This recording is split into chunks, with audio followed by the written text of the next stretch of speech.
Oh, yeah. Hey, everybody. Welcome to part 2 of episode 64 of the HooperCast. This is the continuation of our discussion of our favorite movies of 2014. So, without further ado, here we go. Can I talk about Guardians of the Galaxy real quick, since we were touching on it earlier? Sure. Is that on anybody else's list? Nope. No? Okay. All right. Well, I will be brief. I was expecting this to be better than others had reviewed it as. Everyone was like, "Oh, it's so good," blah blah blah. And I think that's because they're James Gunn nerds. I'm not a fan of James Gunn. I'm not a fan of James Gunn. He's just a director to me. It's just So, and I think some people allowed their affection for him to carry over into their love of this film. And that's kind of what I like about all the movies on my list is they're not directed by people that I'm inherently fans of. Mm-hmm. So I didn't even heard the guy who did Edge of Tomorrow and whatever. Yeah. So Guardians of the Galaxy was solid, I'll say. It's on my list. It's my number 5. I liked, the computer, the effects. It's so weird that I call that easy these days, but it's so common that it doesn't stick out to me as like, oh, wow, because I've come to expect that. And it sucks if you're listening and you work for like ILM and you're like, do you know how fucking hard that is? Because it's like, I know it's incredibly difficult, but the problem is BT Dubs, if you're listening and you do work for ILM, I want a job. Yeah, we all want jobs, please. Yeah, so it's I understand that it's not easy to do, but it's so common that I can't help but sort of get jaded by it. I mentioned Doctor Who earlier, and I don't know if my brain does this or if it's my brain doing this responding to Marvel doing this, but whenever I watch a movie like Guardians of the Galaxy, I cannot help but pair it with the Doctor Who universe. The Doctor Who universe, by the way, is just the universe. It's not like it's just the concept of like millions of planets and millions of different species and stuff. I have to immediately lump it in there just to wrap my brain around why everyone speaks English, which is... By the way, James Gunn answered that question, and it was essentially that if you look at Peter Quill's mugshot in the movie, he's got... It mentions he has like a translator chip or something implant, which presumably everybody has in space so that they can communicate with each other, that's just a flash in the pan in the movie, but it's kind of nice that he thought of that and I don't even remember put it in there. Yeah, I didn't see it either, but I also realized like they're going to speak English because this would be a horrible movie if they didn't. Right. But on top of all that, like I liked Guardians of the Galaxy. It was tough for me to try and latch on to new characters again, but then again, Marvel had conditioned me to not worry about establishing characters, and it's good for them. It's good for me as a viewer to assess new characters that don't have a history with me. And they're all fine. Everyone did a good job. Two of them are CG, so what am I supposed to say about them? I mean, it's tough to judge the movie. I just judge it on a basic scale. I can't judge it as a Marvel movie. I can't judge it as an action movie. It's just, it's solid, and it's good, and I like it. I'm sure it'll grow on me as other Marvel movies have with repeat viewings. I thought the 2 CG characters were the best characters part in the movie. Yeah, the best part. I agree. But like Bradley Cooper did a great job. I really loved the animation of Groot. I don't know if Vin Diesel did that great of a job. He said 3 fucking words. So it's 4. Yeah, 4. That's right. That's right. He did. 4. Spoiler. That was the quickest $1 million he's ever owned. Yes. Oh, dude, no joke. Like he shows up at all those like red carpets. He's wearing the "I Am Groot" T-shirt. I'm like, you did nothing. Yeah. Congratulations, Vin Diesel. Yeah, So, but anyway, I guess what I'm trying to say is I feel like I'm not talking up the movie at all. Like I'm breaking it down. It was solid. It ended up as number 5 because I enjoyed watching it, but just most of what I enjoyed watching was action created in a computer. And I guess I'm mentioning that specifically because, I'm not watching compelling dialogue between tense characters and wondering what's going to happen next. I sort of figured, like, obviously they're all going to win. I don't quite know how. Once I figured out how this ties into the Marvel universe with the Infinity Stones, I was like, okay, well, now I know where they stand in the overall story. So it's basically like, okay, how are they going to win? Okay, cool. Yeah. And then, but I didn't feel connected or attached to any of the characters, except Rocket, actually. Rocket's the only character that I latched onto and was actually cared about. Mm-hmm. He was the most sympathetic character somehow. Mm-hmm. So, no, I'd agree with that. Bravo to everyone who was involved with that. And Drax. Yeah, Drax is all right. Drax kind of annoyed me. He was funny, and his sense of him not having a sense of figurative language at all, or figures of speech was funny. But I didn't really. He was just a guy who fought for me most of it. I don't know. Yeah, I felt the most for Rocket and Groot, I think. Well, I'll tell you where I'm at on this movie and why it didn't make my top 10. It didn't make my top 10 for a couple of reasons that you mentioned. I think you're right. The characters are a little tough to latch onto. For me, I like Star-Lord fine. I like Chris Pratt a whole bunch. Yeah, and Chris Pratt's inherently likable. He really is. I mean, it's really hard to hate the guy. Yeah. Even in Wanted, by the way, did you see that? I did not. He's shit. Well, never mind. He's James McAvoy's work buddy who's like doing his wife. I didn't realize that till the other day when I saw like a GIF of him getting punched in the face. I was like, oh my god, that guy was Chris Pratt, and I remember liking him. Like, you're supposed to hate this guy. Yeah. He's funny. So it's even when he's supposed to be a douchebag, like he's likable. He's likable. Yeah. So here's the thing. Like you said, Rocket is easily the most complex and likable character of the film. For me, I actually don't like Groot at all, and the reason for that is because everybody else loves him so much or something. But I don't like him because I feel like he's a waste. Like, you could take out the film and it would be the same. You could take him out of the film and it would be the same film. You just have to come up. You just have to come up with a new way for them to survive that thing at the end. But essentially, he doesn't do anything in the movie. He's not a character. He's just a set piece. He's just walking around the whole time. And Gamora, again, I just feel like she was wasted. And Drax, I don't care for at all, because even though he's called Drax the Destroyer or whatever he is, he doesn't destroy anything. He kills like 4 people, maybe. He's always getting beat up by everybody.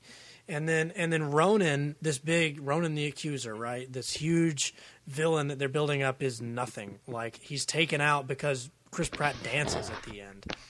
It's the goofiest it's the goofiest bullcrap I've ever seen. Yeah. And like I can let that go in the movie, but after the movie I'm like, do you realize that they solved the conflict by dancing for a half second? Like, that makes no sense to me. That did make me cringe a lot. And then they just grab a thing, and then the only way they explain this is, well, you're half another thing that we don't really get. Maybe that's why you could do the thing that you did at the end that we said couldn't be done. Yeah. And it just came across as lazy in hindsight. And so that drags it down for me. And Ronan's such a bland villain. I don't care for him at all. Marvel has issues with that. Yeah, this is true. but Thanos is so wasted too. Like all he does is just sit and then like talk, and then dude doesn't do anything. There's no connective tissue to the Marvel universe other than just him being there. And it's okay. So if we're supposed to assume that Thanos is out trying to collect these Infinity Stones, and he's just sitting there. And okay, we know that Loki had one and the Cosmic Cube was one, but Thanos is literally just sitting, then I don't care about him. Like, if he was up and doing stuff, then I'm going to care about his quest and be like, okay, dude's a threat. But if he's just sitting there, when he finally gets up and decides to beat the crap out of the Avengers, I'm like, why didn't you do that a while back? Like, this doesn't make any sense. And I don't know, maybe that's just me picking on him because I don't even like Thanos. I think he's a Darkseid clone and I hate him. But the point is, good Lord. It's just some fanboy bullcrap in my mind. But the fact is, Thanos did not come across as a threat in this film to me. And for somebody who they're building in to be like the big bad, for me to have seen him twice now and not be threatened by him in the slightest is a mistake.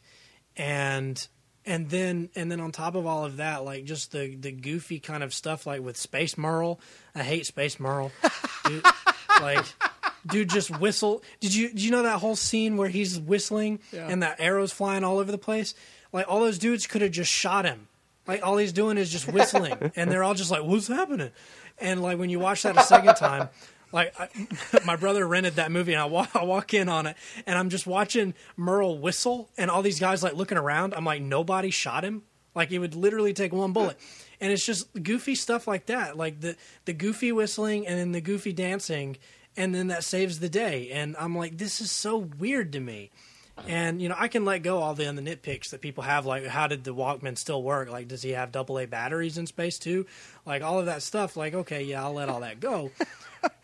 Because it gives me a cool soundtrack to listen to, but why a big spaceship has a tape deck in the first place, I don't get. But the point is, like on its basic levels, while it's a fun movie to watch, in hindsight, it is not very smart. And you have this whole wasted moment with the collector that doesn't even really make any sense. Like nothing's gained from that scene, and then. You have Ronan, who you repeatedly tell me is a threat, but he never really does anything threatening. Mm-hmm. He's like, I'll remember killing you, Drax. I'm just going to dump you in some water and leave. I'm like, well, you didn't kill him. Like, be a threat for once. And it's just all of these things add up to me in hindsight, so I can't put it on my top 10 list because of that. But I will say that in the movie, while you're watching the movie, if you just watch it and try to enjoy it, it is a fun movie. Yeah. But in hindsight, there's just so many problems that I can't possibly put it on a top 10. And I probably couldn't put it in a top 15 because it's just got too much stupid junk happening. Ronan had that same issue that the dark elf did in Yes. Thor 2. Oh, I don't dude, no remember kidding. his name. Oh, Malekith. Malekith. He was horrible. He was. That was just terrible. I know that there was more that was supposed to be happening. I remember, again, in the same Q&A, James Gunn had mentioned how there was supposed to be more with Ronan, and that I think, and I could tell by the way he was saying it and the things he said, that he kind of regrets not fleshing him out more or not leaving in the stuff he originally had for Ronan. Mm-hmm. And I think... Obviously, Thanos was the original villain of the film, and then they decided to make him villain by proxy. And I think that was a Marvel choice, and I kind of agree. Like, it's a catch-22 because Dustin, I know you say Thanos you feel like is a weak villain, but would he have been a better villain than Ronan? Simply by being the big guy, like simply by being the actual boss, not the boss of the boss. Well, see, but it is a catch-22 because if you have him be the main villain and he gets defeated in this movie, then how is he going to be a threat to the Avengers? Or we've already watched him be defeated. Yeah. So that's the problem. Or you know the whole time that he doesn't get defeated. Exactly. Yeah. So it's true. So that's the problem. But then the flip side of that is you do what he does in this, which is he just sits there and then he's not threatening. So when he finally gets up out of that stupid space chair and decides to beat the crap out of Tony Stark, I'm like, I have no idea what you're capable of, Thanos.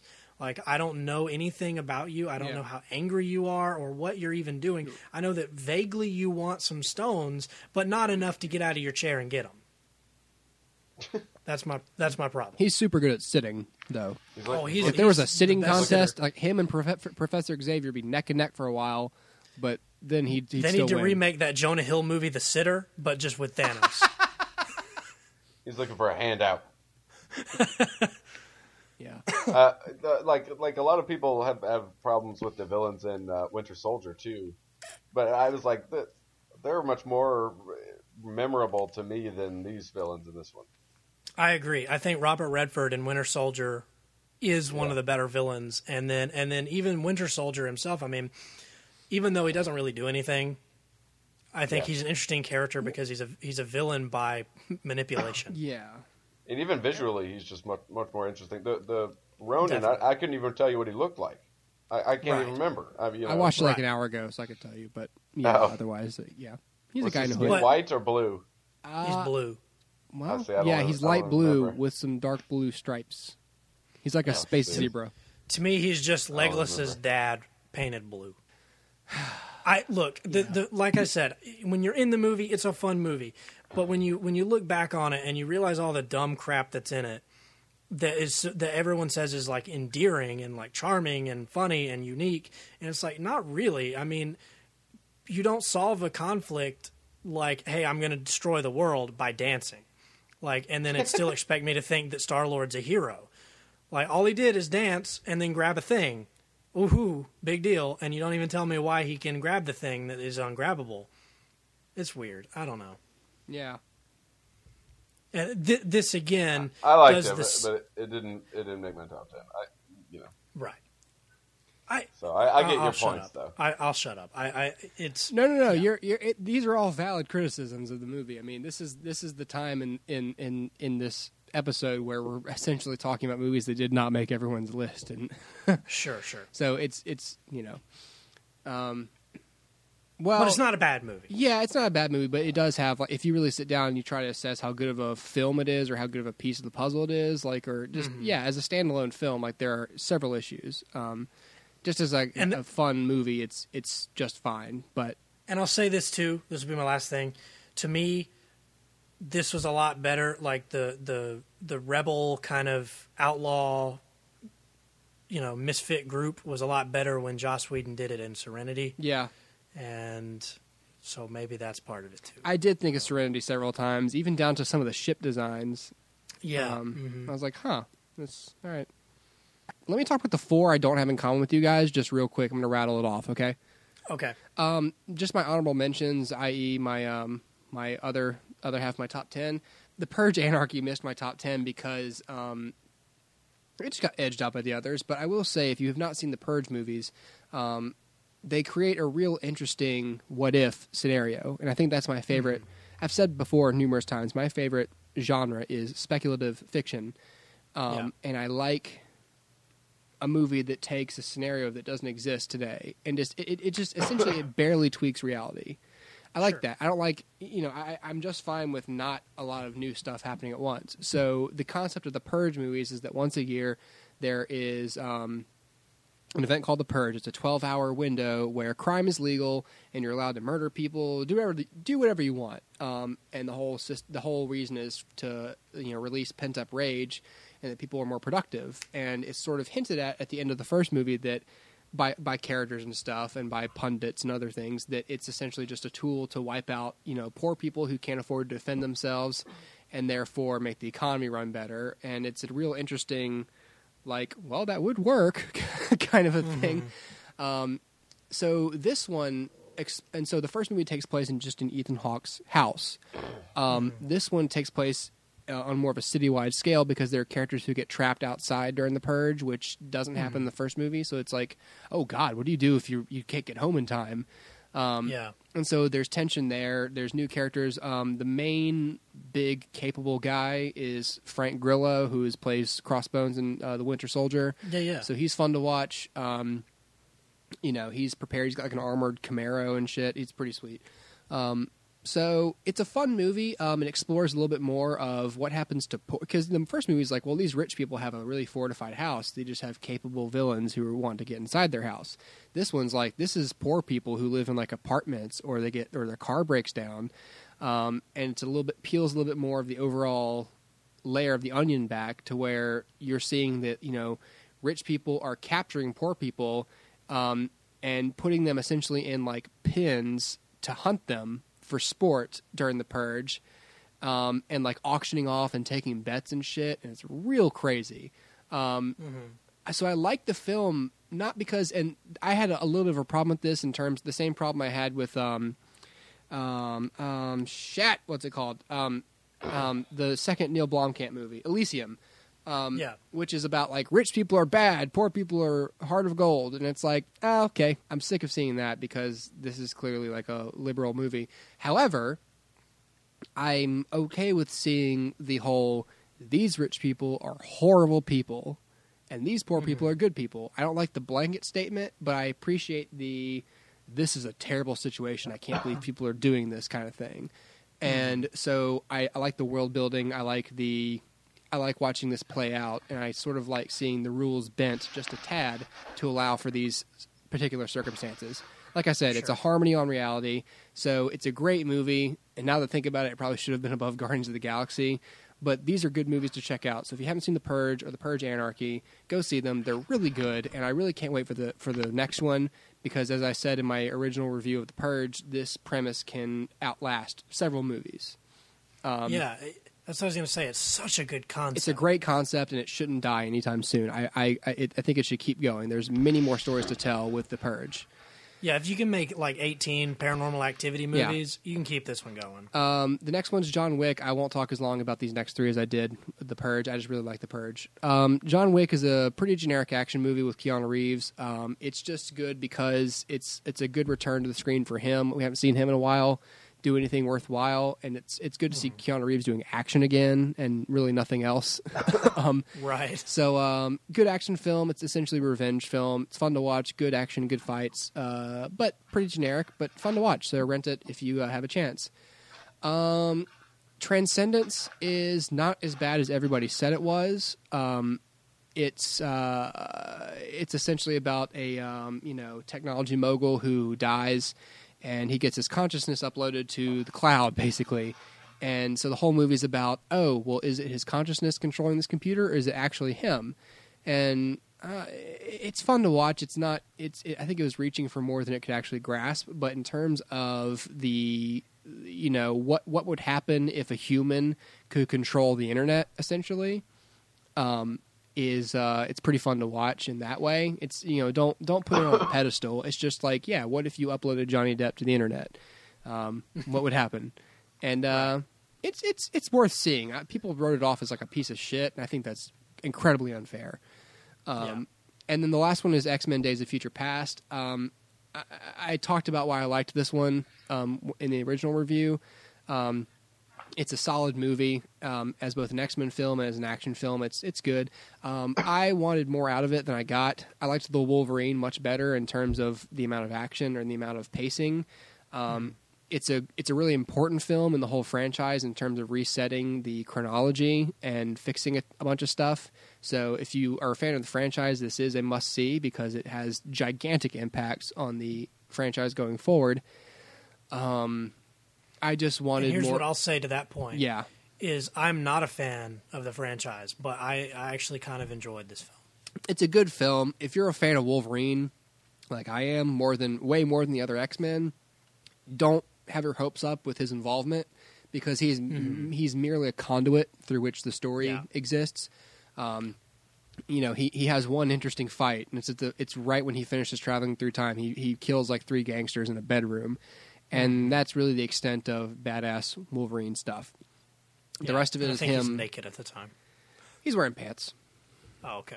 Never mind. My God, is Hugh Jackman in shape? Holy crap! Like I'm just saying. Like I watched that recently, and I was like, wow! Like that guy. True. Anyway, so it's a good film. It's solid. Like much like these others, it's a solid film. But it didn't have everything I had hoped for. But as a whole, I mean, it's a good X-Men film. You have to remember that Wolverine is not the star of the X-Men movies. As much as Marvel and Fox want him to be, he's not. He isn't. Yeah, he's part of a puzzle. True. This was by far my favorite X-Men movie. Yeah, me too. Yeah, what did I like? I'm not a big fan of. I'm not like Dustin. I'm not a big fan of the franchise. Wait, hold on. I still haven't seen The Wolverine. You mean the Wolverine? I believe. Well, X-Men I haven't movie seen that to one. me. To me, X-Men movie is any of them that have X-Men in the title, and so on that level, I like X2 the best. I like the scale that this is on, but I think I like X2 more. Now, as a movie that features an X-Men character, I think the Wolverine is by far the best. Gotcha.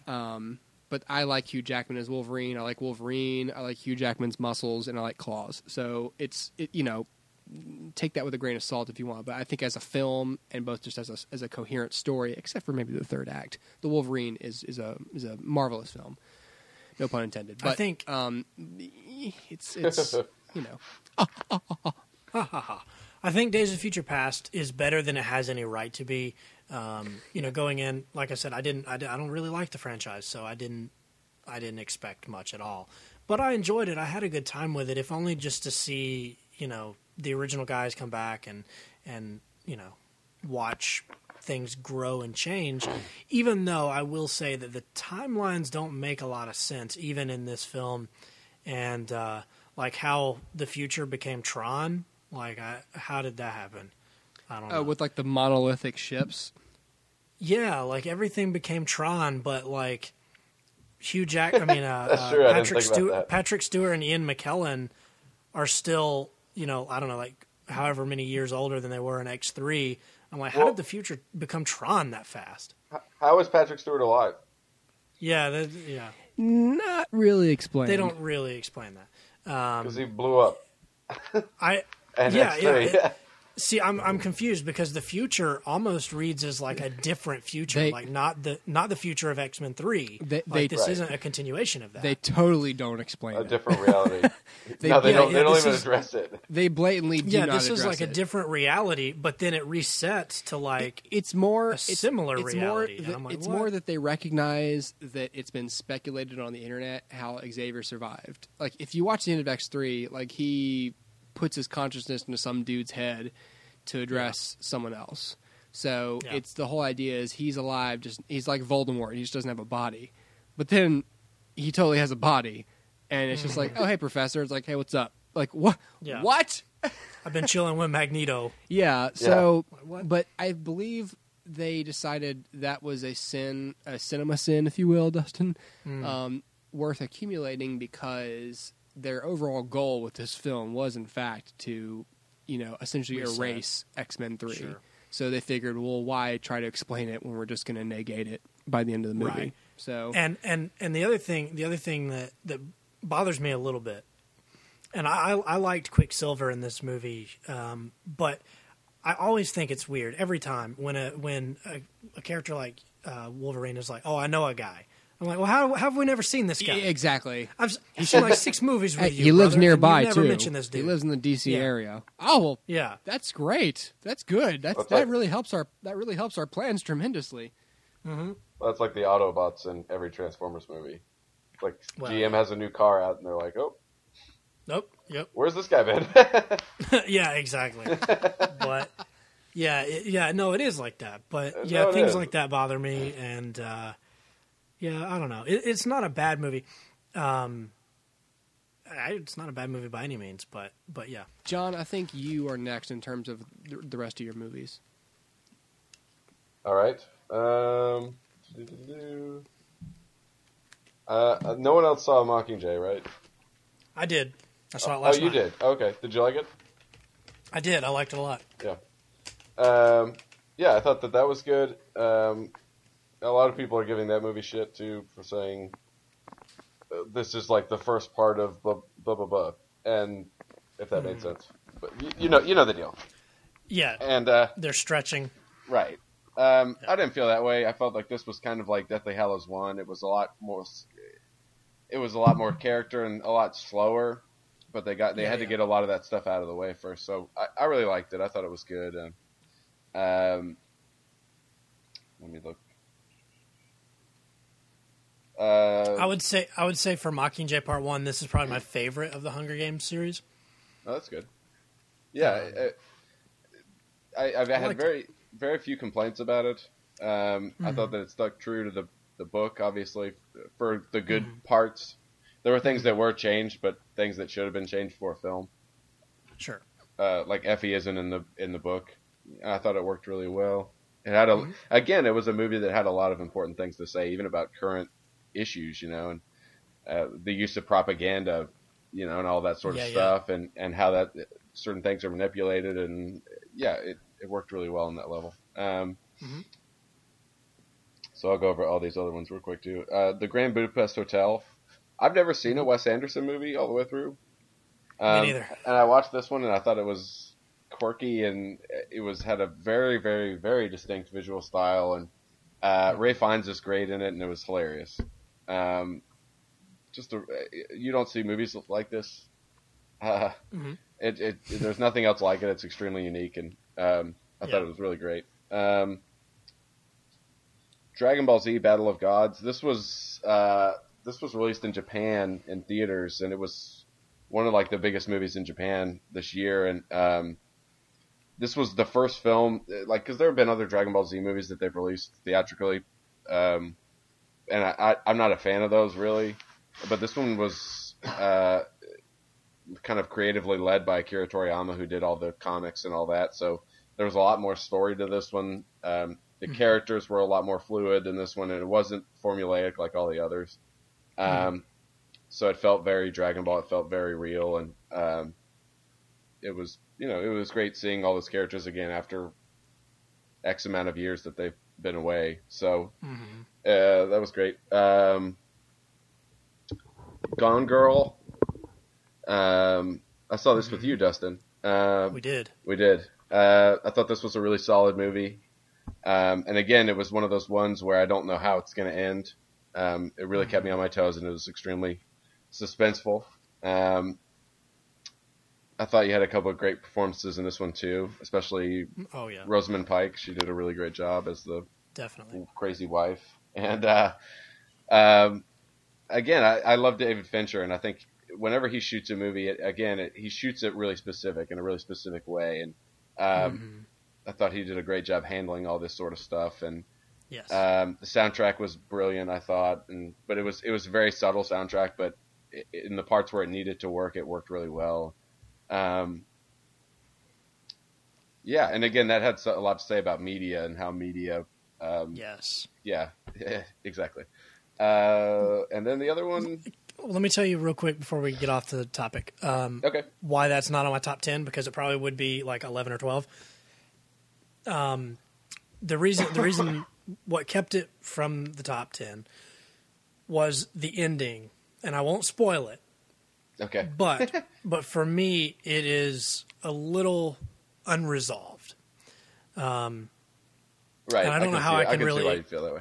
Yeah, I can't really explain it without spoiling it, but essentially they've built these things up, these two parallel storylines to this point, and you're going to be on one side or the other, and I think you're probably supposed to be, siding with Ben Affleck, right? But I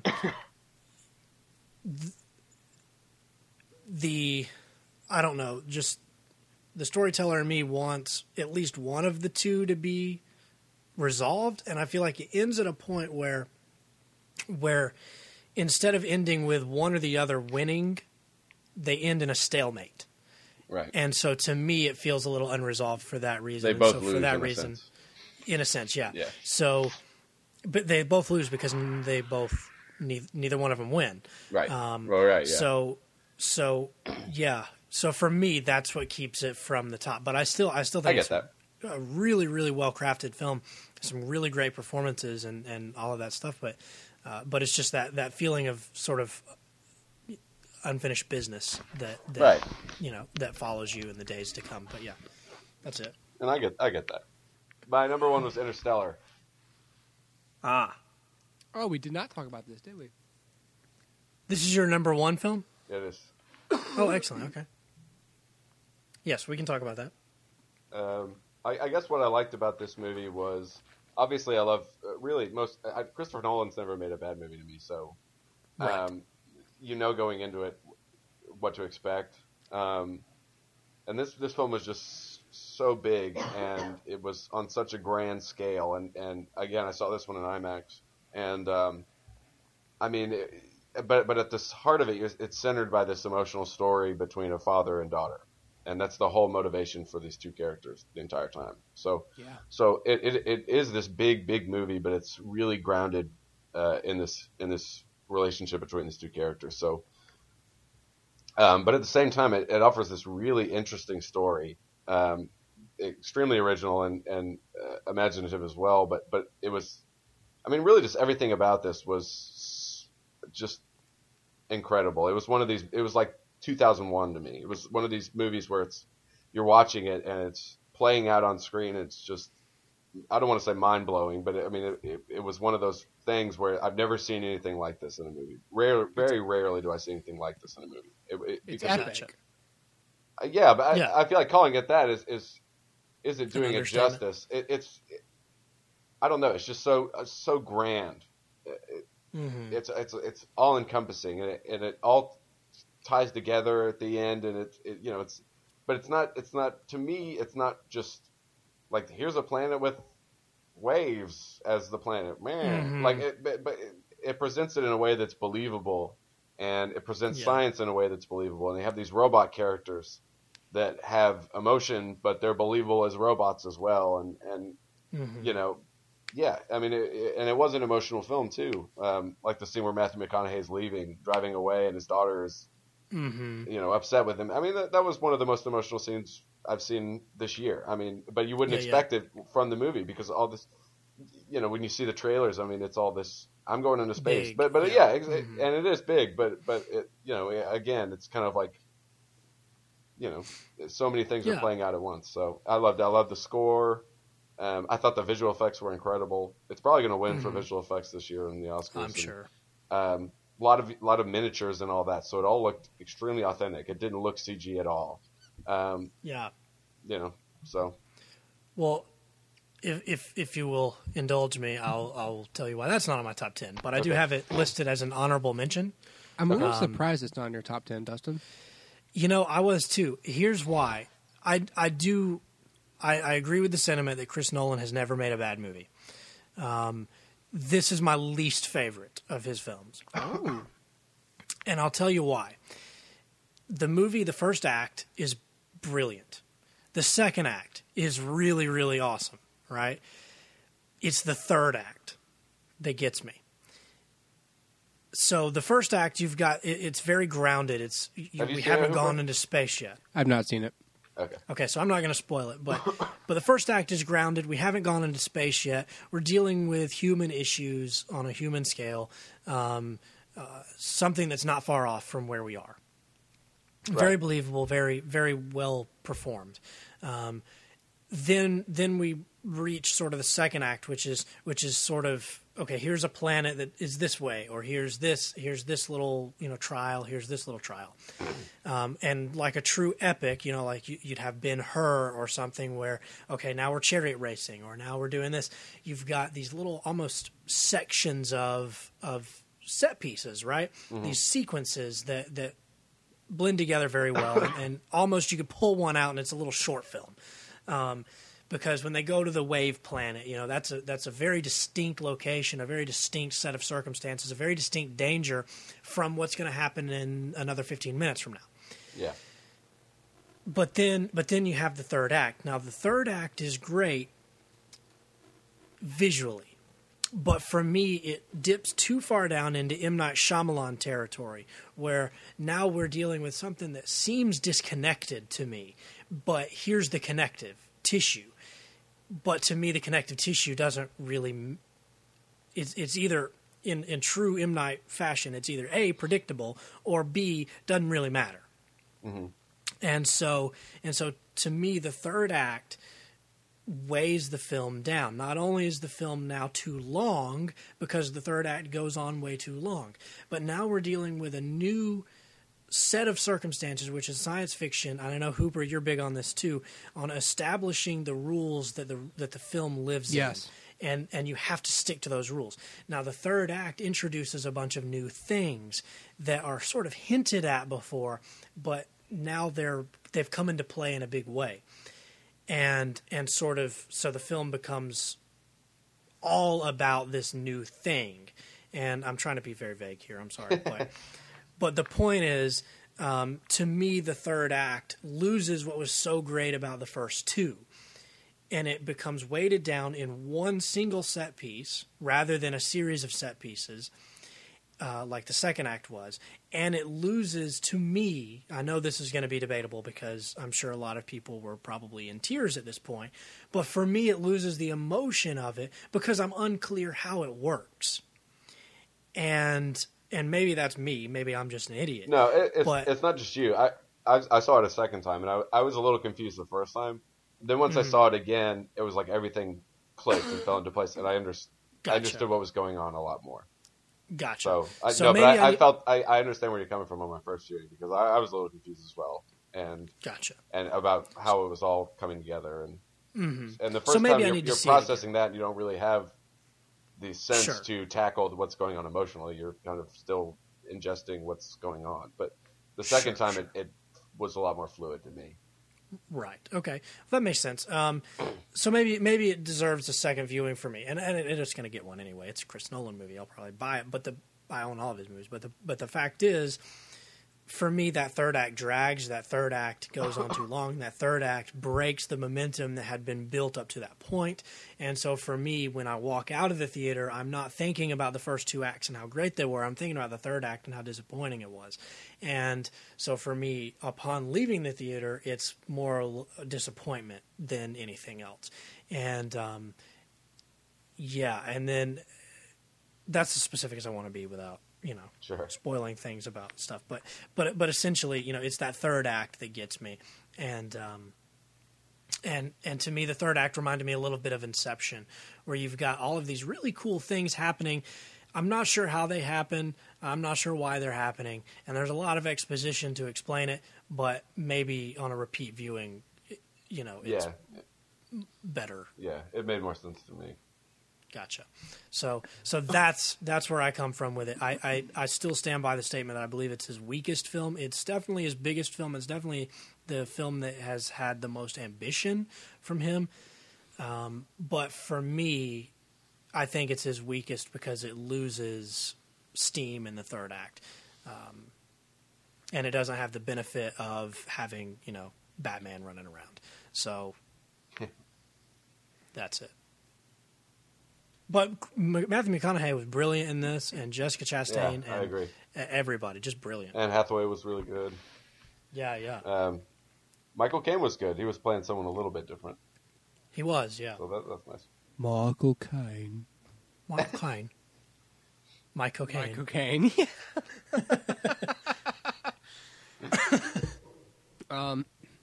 John, do you have more? That's it for me. Oh, I think I've discussed everyone. Dustin? We discussed my a few. Mr. Peabody and Sherman while you were away. Okay. We did. I've got 3, and then me and you share one, Hooper. So my number 6 is The Hobbit, The Battle of the Five Armies. Now, the past 2 years, I believe this has been my number 1. And I'm going to drop it down to number 6, and here's why. In preparation for this, my girlfriend and I sat down and watched all the Lord of the Rings movies and then both of the Hobbit films. And 7 days later. yeah, pretty much. I'm going to make a similar joke, yes. 2 months later, I come out of the coma and realize that the Hobbit films definitely are inferior. And I've always known that, but just how inferior, it doesn't become that obvious until you watch them all back to back. This movie is a really great ending to the franchise, a really great ending to The Hobbit. I think what happened here with the end is that Peter Jackson got self-conscious because everyone made fun of all the endings of Return of the King. So he kept the ending on this one really short, and it felt a little bit abrupt.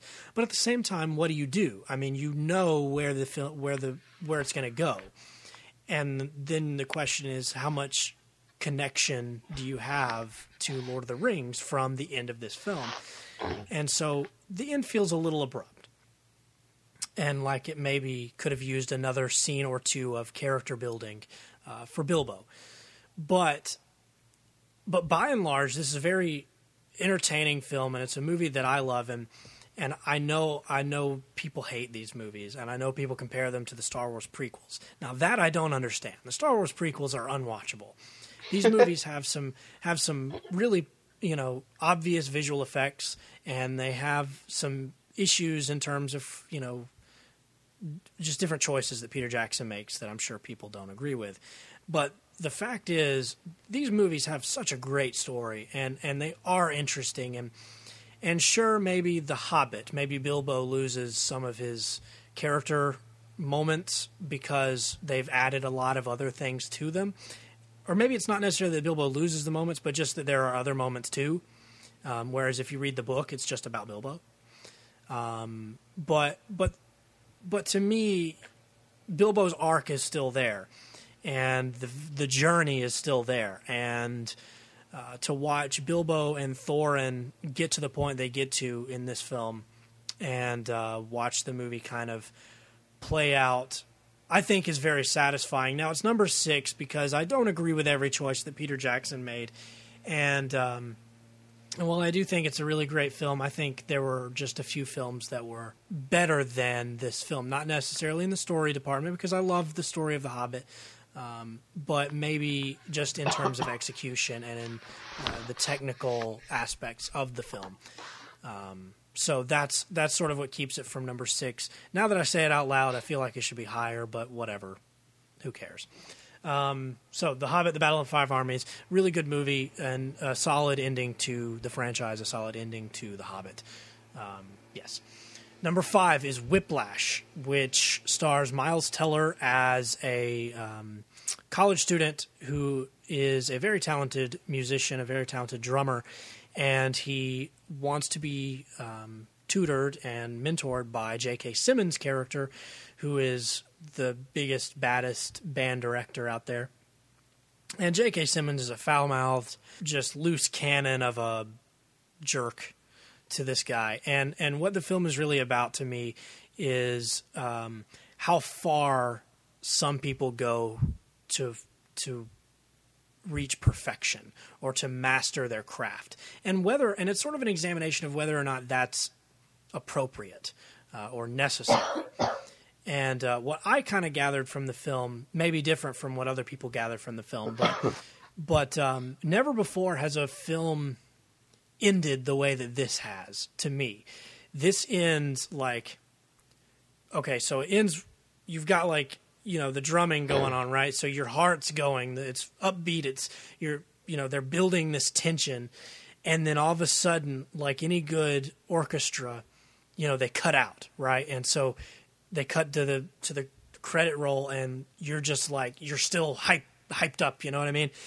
It sticks the landing in a really cool way, and then emotionally it sticks that landing, because I don't think it's a spoiler to say that throughout the film, Miles Teller is the protagonist, J.K. Simmons is the antagonist, constantly pushing Miles to be better and being a jerk about it the whole way.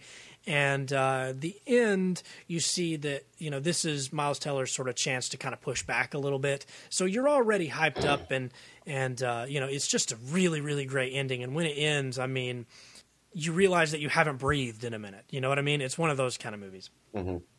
And really, really great film. And I think if J.K. Simmons doesn't get nominated for this performance, it's a shame. Yeah, I wanted to check this one out. I'm sad I didn't get to see it. It's really good. And it's really fun to close your eyes and just imagine that he's yelling at Peter Parker. Or the red M&M. Right, or the red, yeah. Or someone who didn't buy Farmer's Car and Truck. Yes, exactly. or like Korra from The Legend of Korra. So, yes, that's Whiplash. A very, very solid film. It's a little hard to watch just in terms of, I don't know, my reaction to this was kind of like if I'm talking to Miles Teller, I'd be like, dude, just give up. Like, this is ridiculous what you're doing. Like, you're making yourself bleed because you're drumming too hard. Like, dude, chill. It's a drum set. Like, anyway.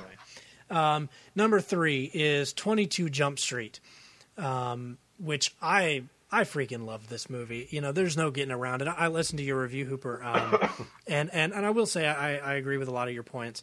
But I just love this film. Phil Lord and Christopher Miller are hitting it out of the park for me. And so 2 and 3 on my list are both their films. And I love this one too.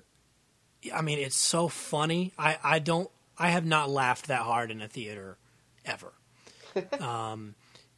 I was so invested in this and in every part of it. I know one of the things Hooper and was it Sam did that review? Yeah. That one of the things y'all talked about was that that maybe you weren't as invested in the characters as they kind of thought you might be. So some of the character growth didn't really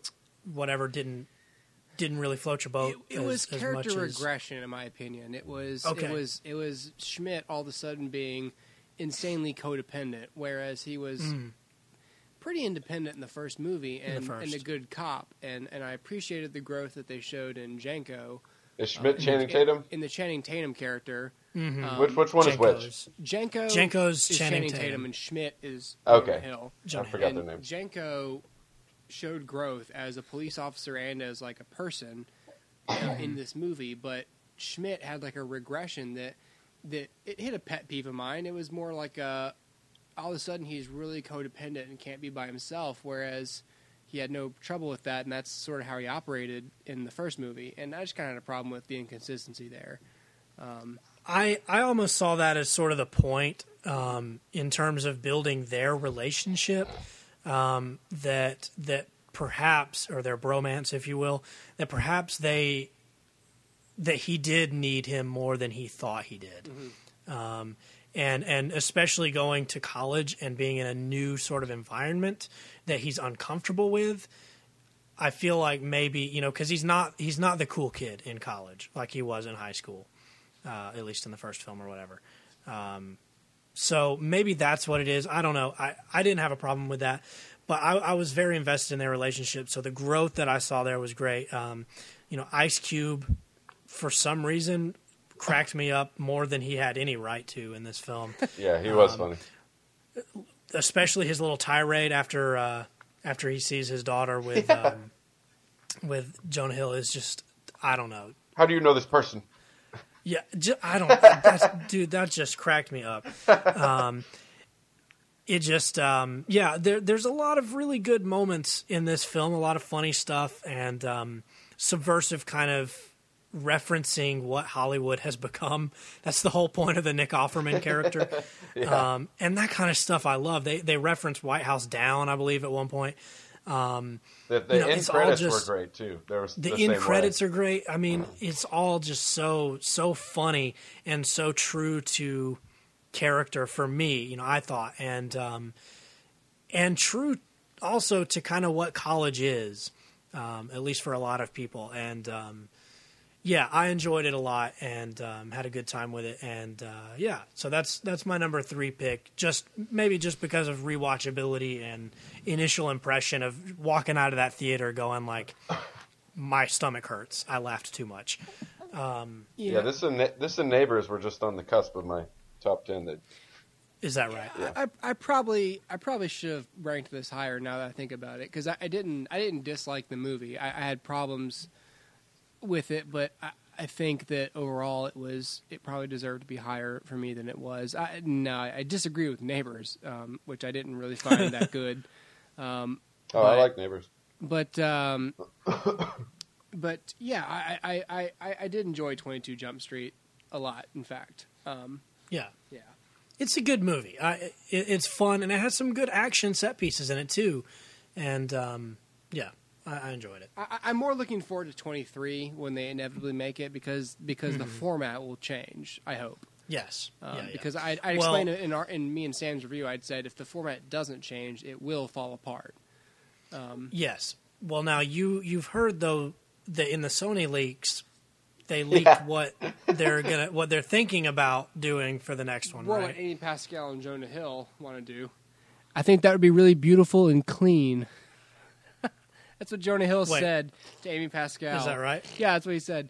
Her idea was, or their idea was, the Men in Black crossover, right? Yes, Men in Black crossover. Which would be funny, but what he said was, I think that'd be really beautiful and clean. I don't know what he means by that. Yeah, me neither, but it's... I wouldn't mind that.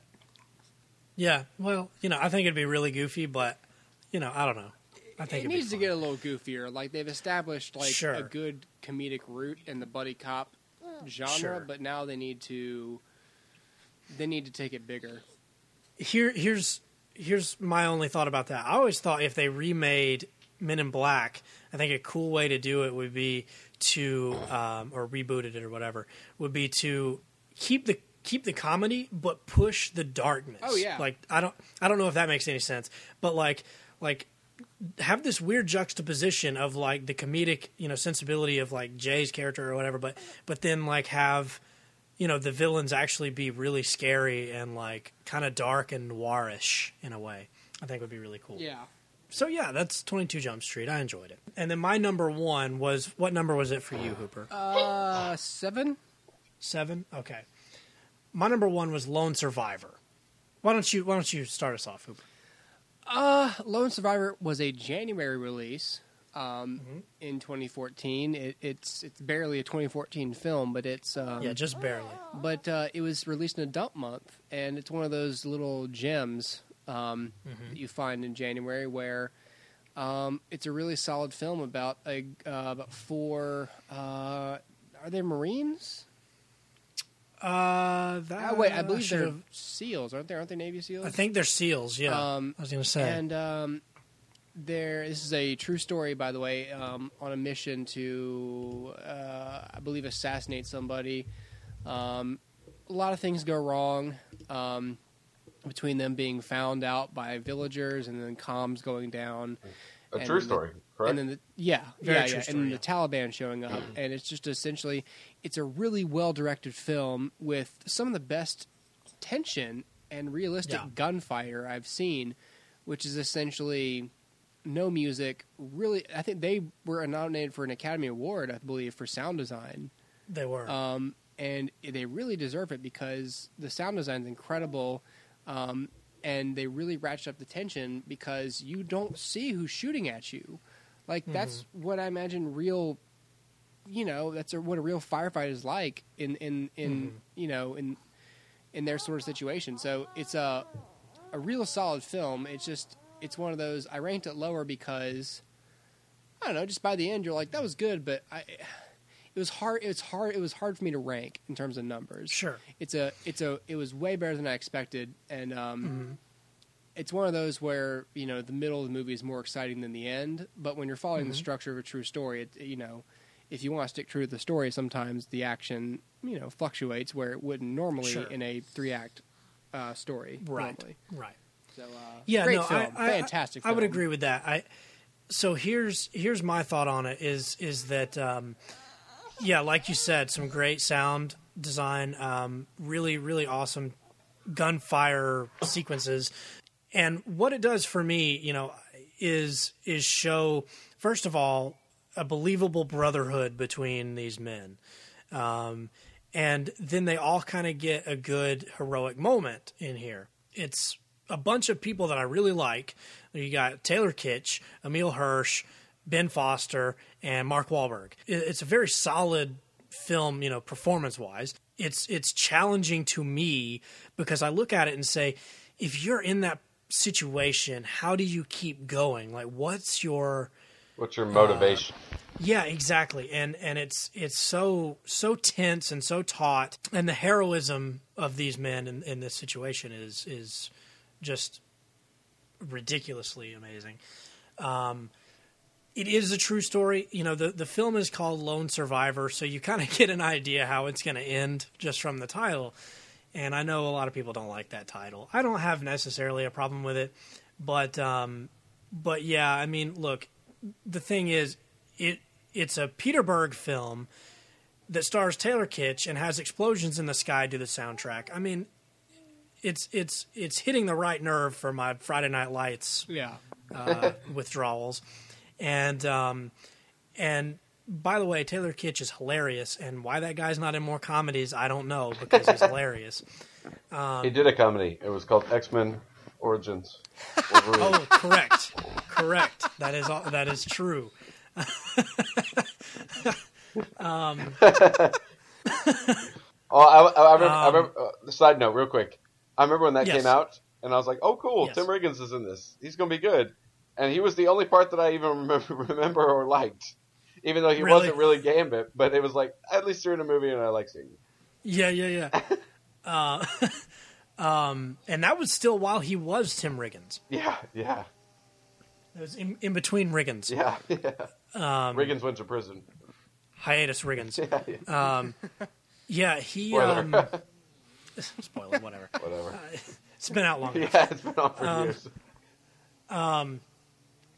But yeah, no, it's this to me, it's just a really, really awesome, challenging film, and one of the best examples of brotherhood and heroism that I can find in a movie recently. And it's so tense too because so the film starts, right, and they're up on this mountain and they're hiding under these trees as people are walking by. Now, they don't know, and I don't know if these men are Taliban, if they are, just passersby, like, who knows? And then they have this, the inciting incident here is a decision, right? It's not even something that's like thrust on them or anything. It's a decision that you have to make, which is sort of a lose-lose no matter how you make the situation, or no matter what choice you make, which is, do we let this kid go or do we not let this kid go? And well, not even this kid. Like, it's a group of like goat herders, and one of them in particular is mean mugging them hard. Yeah, true. He's glaring at them like, I fucking hate you. Like, look, and they're like, look at him. Like, look at this guy. He hates us. Like, what do we do? Exactly. And so not only are we seeing like the way that America's coming across to other people, but we're also seeing that they're put in a situation that I don't know that anybody could really handle.